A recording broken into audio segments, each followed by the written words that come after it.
Hello and welcome to CorpWatch. I'm Pratap Chatterjee and I'm joined by Anne Schroeter and Cannelle Lavite of the European Centre for Constitutional and Human Rights, who will be talking to us about European arms exporters and the bombing of Yemen. The UN has described the conflict in Yemen as the world's worst humanitarian crisis, one that has left over 10 million people dependent on humanitarian aid to survive. One of the main causes of civilian casualties are airstrikes by the Saudi-led military coalition, which launched its military intervention in Yemen in March 2015. Along with Saudi Arabia, the coalition also includes Bahrain, Egypt, Jordan, Morocco, Kuwait, Sudan, and the United Arab Emirates.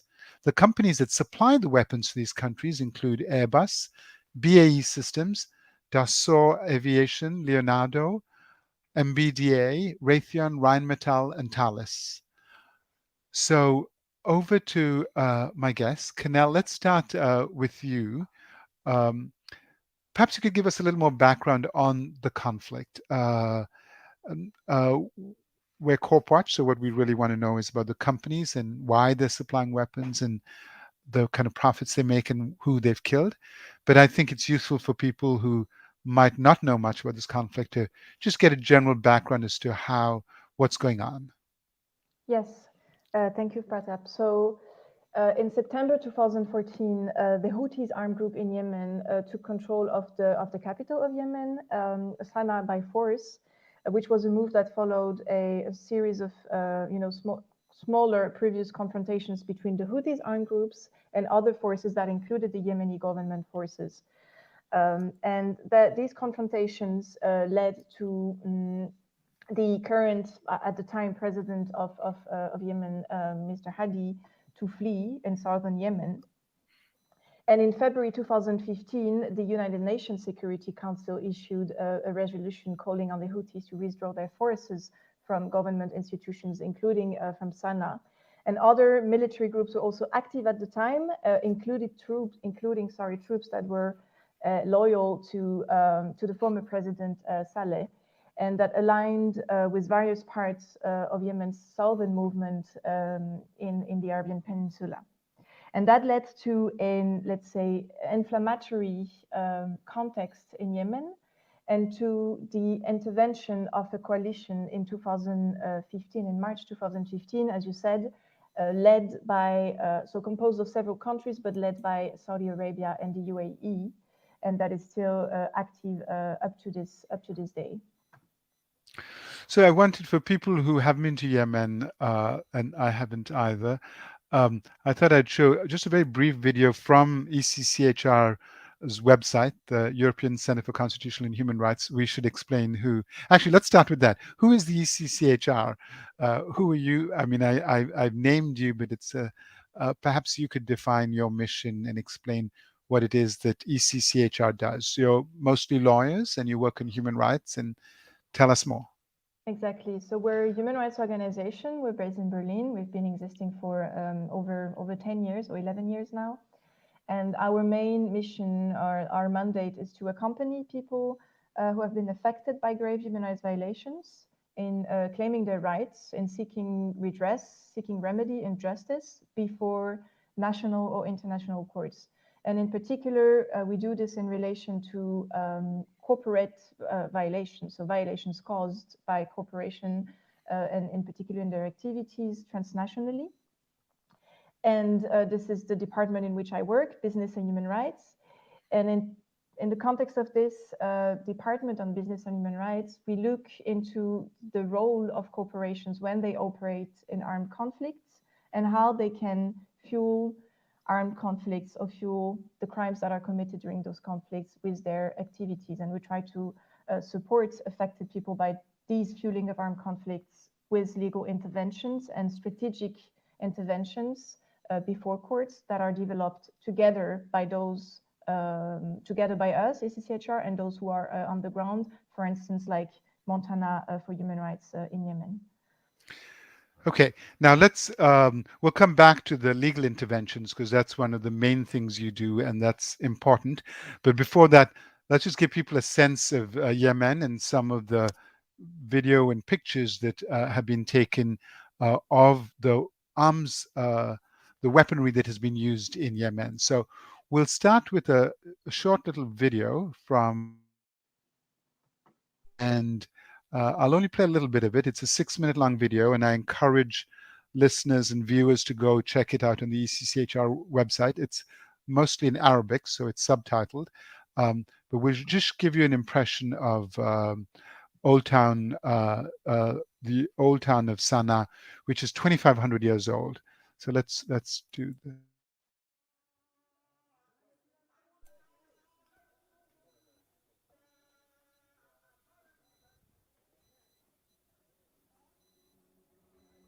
And what you're seeing here is a market in Sana'a, and we're going to meet a translator who works there. We're going to actually pivot away from the video. I just thought that it's a easy way for people to get a sense of the real people and the real communities that are affected by this bombing. So we'll stop that there, and we'll take a look at some pictures now. So I'll start with Old Town Sana'a is actually a UNESCO World Heritage Site. And so I want to show a picture from UNHCR, which gives you an impression of the center of the town. And then we have a couple more pictures of neighborhoods. This is a neighborhood called Al-Qasimi. And we also have a picture here of a factory that was bombed in the last 6 years by the Saudi United Arab Emirates led coalition. And most importantly for our purposes is the weaponry that has been gathered and the vestiges of these missiles that have been picked up by groups like Muwatana on the ground. Let's see here. We've got another picture of, actually, this is an American weapon, probably made by Raytheon or Lockheed, I think Raytheon. And finally, a close-up where you can see a little more detail where it says for use on MK82, which is the platform, the bomb system that is used. So let's go back to our guests here. And perhaps at this point we could, I think in order to get a better sense of what it is that's happening, Anna's actually going to show us a platform that was designed by ECCHR in coalition with Muathana on the ground and others. So tell us a bit more about this online system by which people can visualize the weapons, the companies, and the impact of the war in Yemen. Anna, over to you. Yes, I'll go start sharing my screen, or if you allow me to share the screen, please. And maybe I just give 2 seconds or 2 sentences of background to this platform, which then Cannelle will elaborate on later on.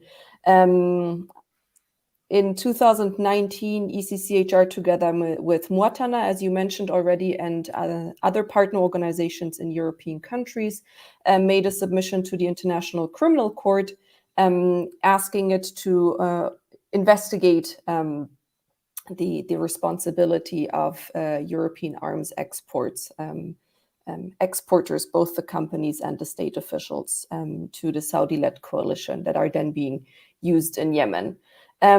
Together with other groups we've worked now, we have designed this platform in order to sort of visualize both our findings, but also visualize how complex the arms exports, the arms trades are. So we show, you can see the dots here. I hope you can see my cursor. We show both the sort of the vast number of incidents that we have recorded over the past, that have taken place over the past 6 years. So from 2015 right until about the end of 2019. And with this, we basically want to counter a narrative that is put forward by some governments, particularly in this, for example, by the UK government, that says that unlawful airstrikes are isolated incidents, that, you know, these are mistakes in quotation marks, so to speak. But what we show, we can clearly see this on the map, that they're spread around the country, and we can see it on the timeline at the bottom, that they're spread around across the time, that these are actually not isolated incidents at all, but rather that they are a pattern of reoccurring strikes that appear to be unlawful. Secondly, in support of our legal argument, we've gathered information which we can see here at the bottom on the timeline, that relates to the different countries and the companies in which, in the respective jurisdictions in which they operate, that suggest the information that is available about the unlawfulness of airstrikes in Yemen by the Saudi-led coalition. And therefore also suggests that companies, both company officials but also state officials, had ample knowledge of these, of the extent of the unlawful airstrikes. I don't know if Cannelle wants to talk a little bit more about the background before I go into the platform, or whether I should move forward with the platform.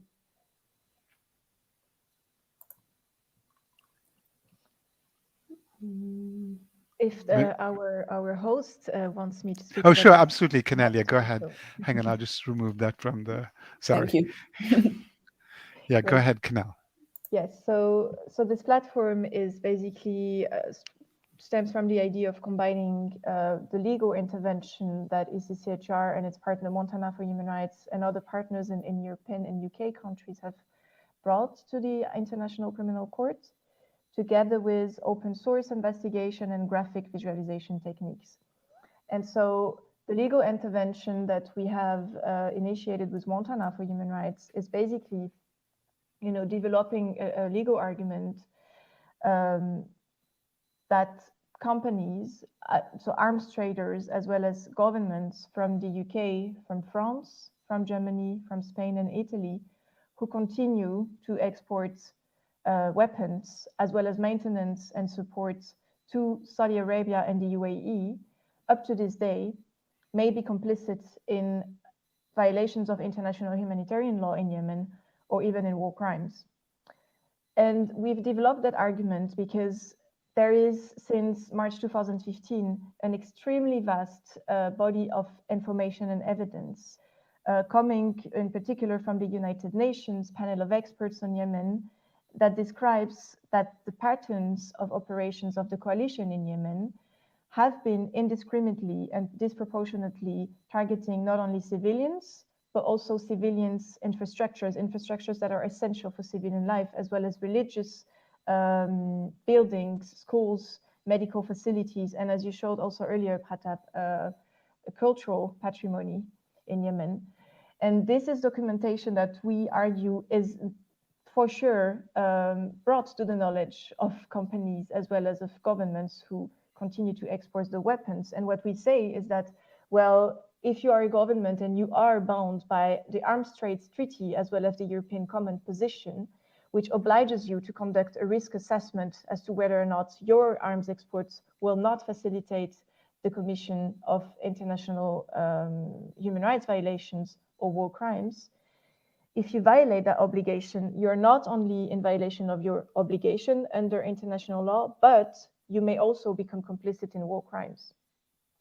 And on the side of the companies, what we've been saying in this communication that we brought to the ICC is that companies cannot anymore try to exonerate themselves from their criminal liability because they have received a license from the state.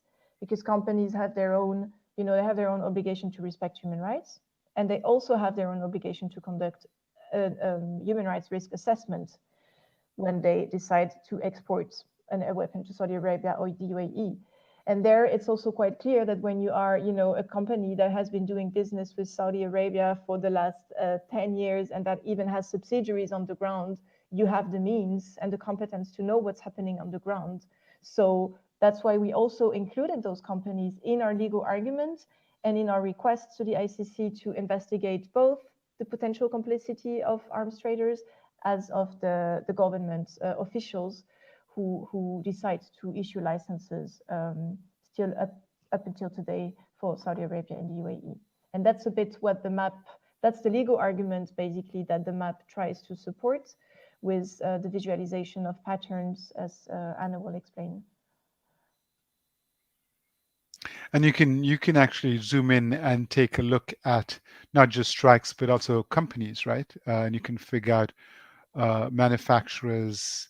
Anna, do you want to explain some more? I can put your computer screen back on. Yes, please put my screen back on, and I can elaborate on the platform again. Yep.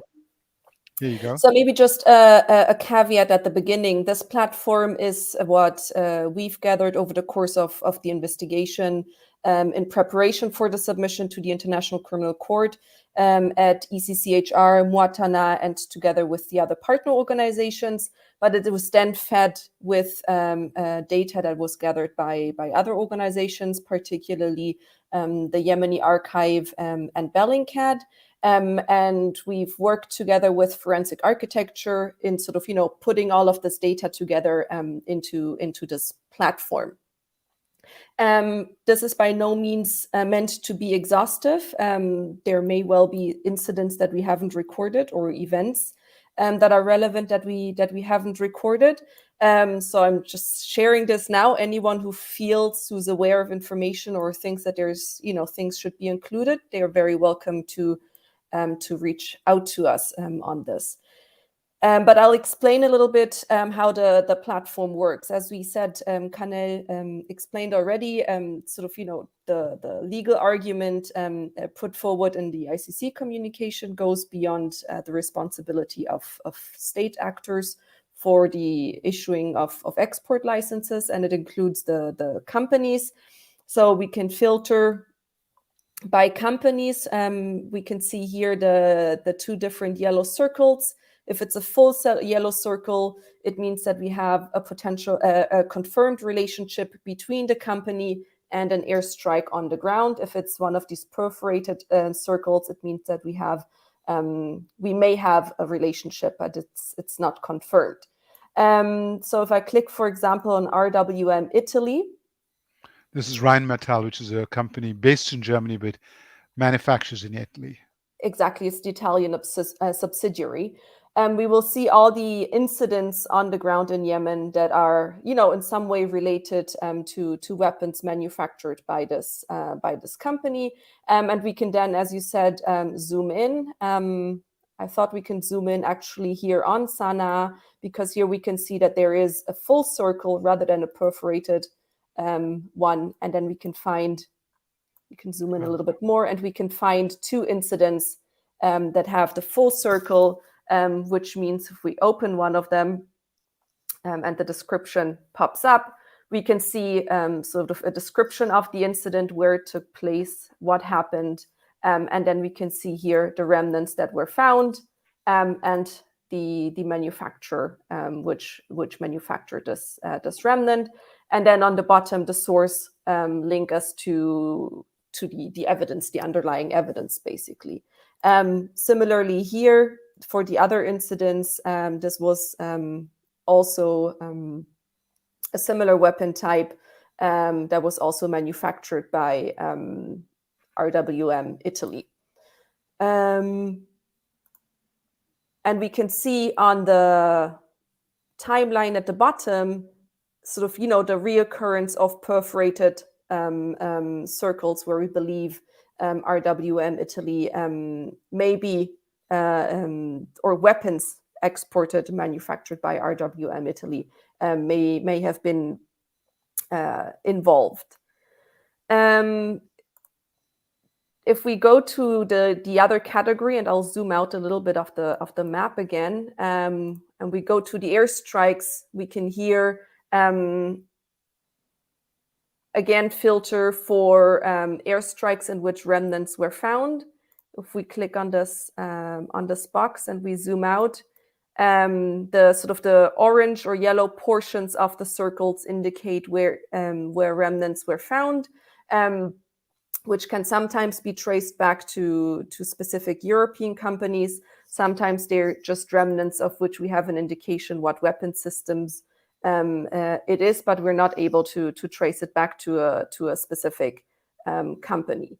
Similarly, the airstrikes can all be filtered in accordance to what location was struck, and therefore what sort of specific war crime this would constitute under the Rome Statute.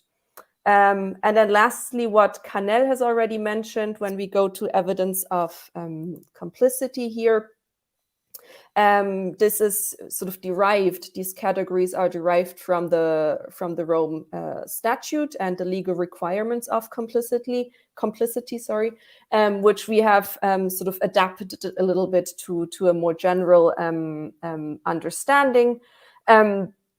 But what complicity requires, and Cannelle already alluded to this in her sort of comments earlier on, that we require sort of an underlying criminal act, which in our case are the airstrikes. And then we require sort of a specific action by the alleged accomplice that contributed to this underlying criminal act. And the accomplice must have done so with a specific mental state.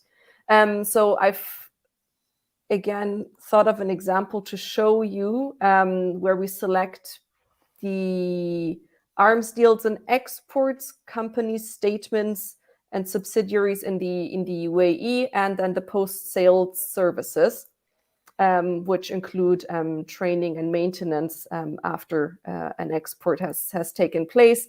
And here on the bottom on the timeline, we can see how they started in 2015 and how they've continued onwards until 2021. And similarly, if we deselect these, so this is sort of the actual impact, the actual act that are being supported, or that are the support. And if we select the UN and NGO reports, for example, we can see here the vast amount of information that is available on the alleged unlawfulness of airstrikes in Yemen by the Saudi-led coalition. And with this we can zoom in, as you said, into specific incidents, but this platform also provides sort of a more general overview to view sort of the full extent of the evidence and get a more holistic understanding of the situation on the ground and of the footprint of European companies. Okay. Now, Cannelle, actually, just back to you, because this, both this platform and the information you gave us is a complaint, an official complaint by yourselves, groups in Yemen and other groups in other countries, to the ICC. What this is submitted about a year and a half ago, I think. And what impact does it have? If you can the International Criminal Court do something about this? Can they stop people? Have the companies have been informed? Have they responded in any way? What is happening with this complaint in the courts themselves, the criminal court, International Criminal Court? So this complaint or communication was submitted in December 2019. And I think the concrete impact, what we really wanted to reach, is that to get an international criminal body exercise its investigative powers to look into this extremely complex situation that involves, like companies from 5 different countries that operate independently, but also jointly for the production and the export of those weapons. So the concrete impact, I think, now is that really we have information that is aggregated before one judicial body, that is the International Criminal Court, and that court can gather evidence on those 5 countries and the corresponding companies, and then it can enter into judicial cooperation with the national authorities and investigative authorities of each country to either support them with gathering their own evidence or to share the evidence that it will have obtained the ICC with those national prosecution authorities. Because what is important to mention here is that the ICC is normally, according to the Rome Statute, a body that acts as a complementary body when states are unwilling or unable to themselves prosecute the authors or alleged authors of a crime. And what we consider here is that due to the complexity and the opacity of all the information that is needed to establish the criminal liabilities of both arms traders and state actors, due to that complexity, we really think that the ICC is a catalyzer of national prosecutors and can, through its investigative powers and its resources, get a meaningful investigation and hopefully clarification on all the liabilities that could be found for those actors in their complicity in the crimes in Yemen.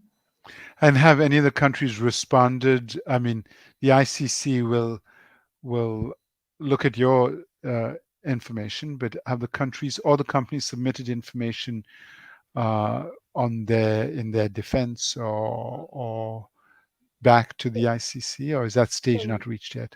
We are at the phase 1, which is preliminary examination, and that is not a contradictory process as such. It's basically a process where the ICC makes sense of the facts, analyzes the facts that we submitted, and then decides whether a crime appears to have been committed in the jurisdiction of the ICC. So at this stage, there is no request from the states or the companies to submit information, and they haven't done that either, to my knowledge, to our knowledge.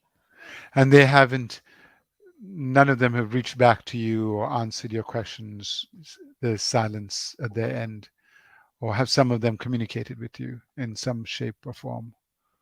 We haven't had direct communication with them since the submission of the communication, but we know that it has had some impact on some of the arms traders, because it is discussed, for instance, in French debates by arms traders who are finding, they claim themselves in difficulty to obtain loans or investments from banks, who are now taking a little bit of a step back because there are allegations that are not anymore only documentation and reports, but that have taken a concrete shape of a communication before the ICC that is extremely well documented.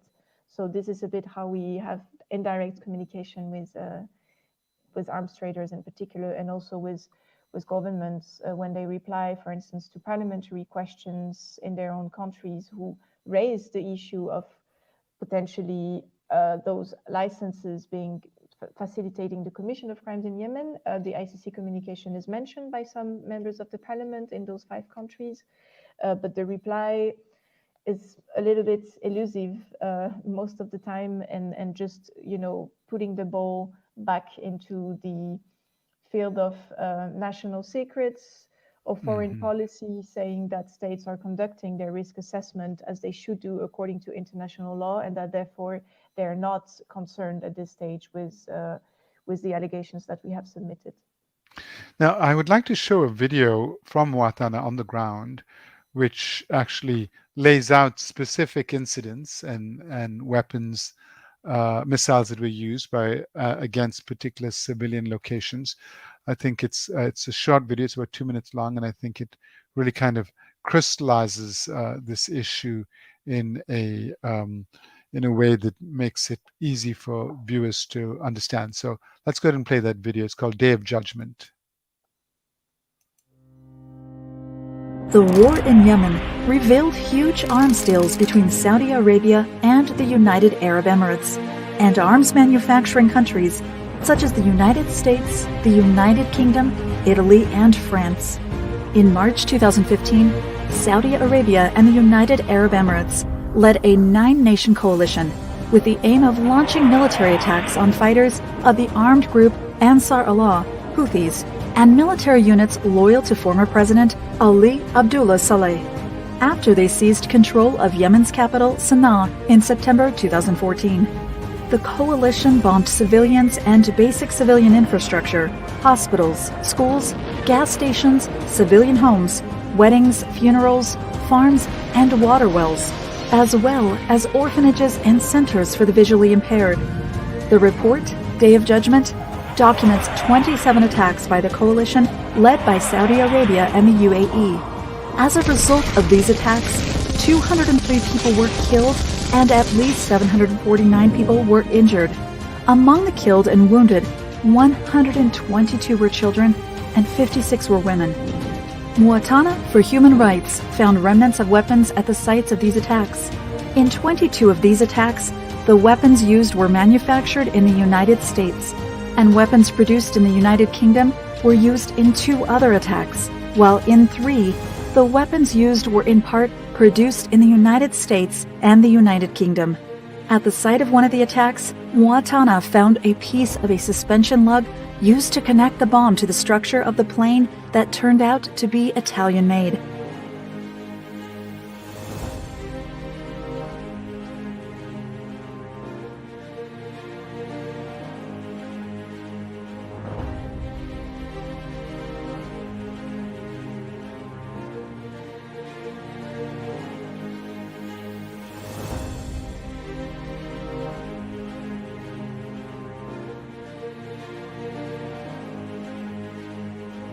These places turn in the blink of an eye to rubble and ruins. The countries that continue to sell arms to Saudi Arabia and the UAE must stop fueling the war in Yemen. Yemen can't wait.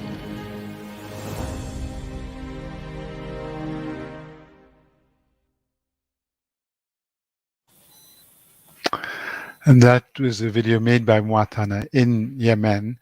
Just for those that might be listening but not watching, they give actual details of specific weapons. On September 23rd, 2015, a Hakim precision-guided missile made by GEC Marconi Dynamics in the UK was dropped in the Radfan ceramics factory in the Mitta village of Sana'a Governorate, killing 1 and wounding a child. On October 8th, 2016, an Mk8 bomb made by Rheinmetall in Italy was dropped in Deir al-Hejari in northwest Yemen, killing a family of 6, including a pregnant woman and 4 children.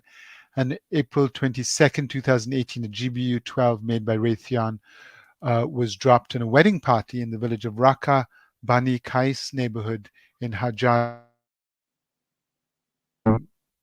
which killed 21 civilians, including 11 children. As we wrap up, I'm wondering if both of you have suggestions of what people who might have watched this could do about it. There is, I'll put up actually your website, so if people are interested in learning more, they can get it from ECCHR's own website, which is right here, ECCHR.eu, or from groups in Yemen, a group in Yemen that we've referenced many times in this podcast, muatana.org, MWATANA.org. And I also want to give a shout out to Forensic Architecture that made that platform. So this is their website, Yemen. Well, their website is forensic-architecture.org, and you can find the Yemen material at forensic-architecture.org. And last but not least, I'm going to put up this link, and perhaps you guys could tell us a little bit more about the link. It's, yeah, go ahead. So Anna, I don't know if you want to speak to this, or Cannelle. I can go ahead.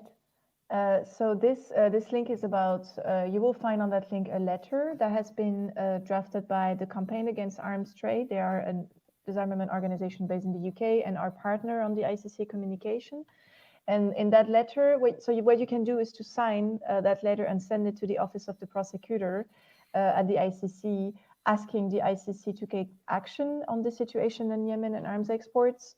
And the letter, I find it's very strong because it really, reaffirms that there is impunity, clearly, right now for Yemen, for all actors that are involved in the conflict and the crimes in Yemen, including and specifically powerful economic Western actors and states Western actors.